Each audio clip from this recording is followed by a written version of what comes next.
Hey guys, John from ARTV. I'm ready to talk to you today about the 5th studio album by heavy metal / nu metal in general band Slipknot. This album is called Point 5, The Gray Chapter, a nod to their unfortunately late bassist Paul Gray, passed away a few years ago.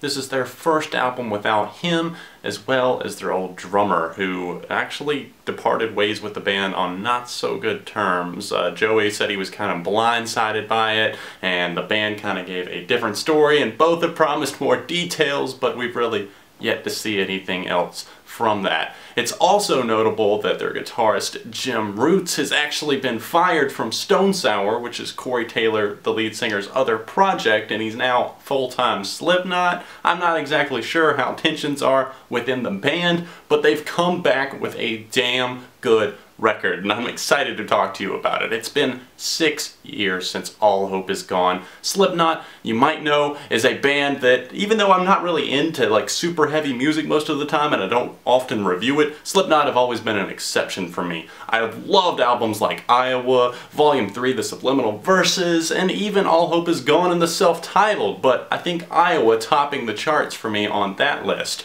I've got to say that this new album, The Gray Chapter, is up there in my opinion. There's a lot of standout tracks and there's a lot of things to get hyped about. This band has always had kind of a theatric vein running through them, and that's been more and more notable through the years. I think I see it in their music videos and also in terms of like the stylings inside the songs themselves. They always tend to tell a story, and the music videos kind of help push and further that idea, sometimes often bringing light to a different side of the song that I never even saw before. They call their fans maggots, they vent their frustration through very intense music through the past decade and a half that has won over so many new fans of surrounding genres, all while hiding behind these very creative masks and personas that they've created for themselves. The band members just go by numbers for the most part, hence Corey Taylor being like number 8 for example, and they all have kind of these costumes that tend to be very similar. I think the majority of the time they're identical, but not always. Slipknot have come back sounding furious, melancholy, and bitter all at the same time. 3 things that make for a classic Slipknot record. A cross between Iowa and Volume 3, this album kicks more ass than anything I've heard in several years. Ranging from the self-questioning tracks like the wickedly pleasant The Devil and I to the irate blast of metal that is Custer, the album just quenches that thirst that all fans have been dying for the past 6 years, in my opinion at least. There's tracks on this album that clearly pay homage to the band's roots, like The Negative One and even Nomadic, filled with these turntable scratches, deadly riffs, and just a sense of despair. You can straight up tell that Corey Taylor is genuinely outraged as the album offers up cuts like Custer, Lech, and even Sarcastrophe as some of the most powerful tracks on this LP. That doesn't mean that the album doesn't have its more melodic tendencies though. I already mentioned the excellent single The Devil and I, which carefully balances this brutal guitar path with its grounded vocals and very skilled drumming. The opening and closing tracks, 19 and If Rain Is What You Want respectively,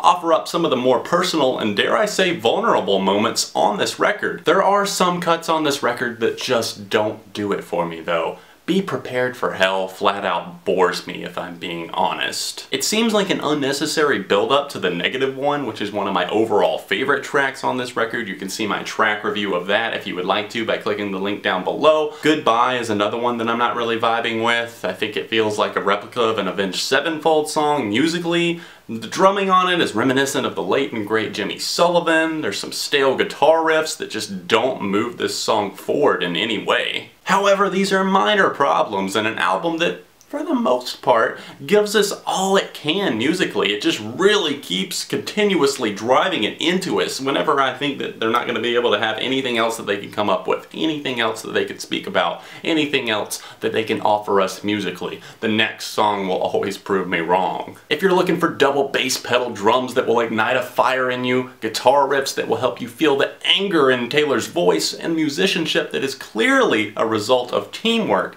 then this is your new go-to album. There's songs like the sonically unique Killpop to showcase the band's other talents though. I think that this one really focuses on excellence in songwriting, as do many of Slipknot's tracks, but this one especially offers us something unique and creative. This track tells the tale of a woman that Taylor sees losing her life to drugs, as her canvas doesn't leave much to fantasy. It's a killer tune that's easily one of my favorite songs on this record. It tackles self-harm in a very artistic and creative way and should leave fans wondering what Slipknot are going to do with their sound in the future. It doesn't always have to be brutal to be awesome. My top favorites on the Gray Chapter have to be Custer, The Devil and I, Lech, and even the negative one. Although there are very many tracks that I'm loving on this thing, including AOV, The One That Kills the Least, and Killpop. I really don't feel like leaving anything off. The term Lech essentially refers to someone who is usually regarded as a less than favorable person.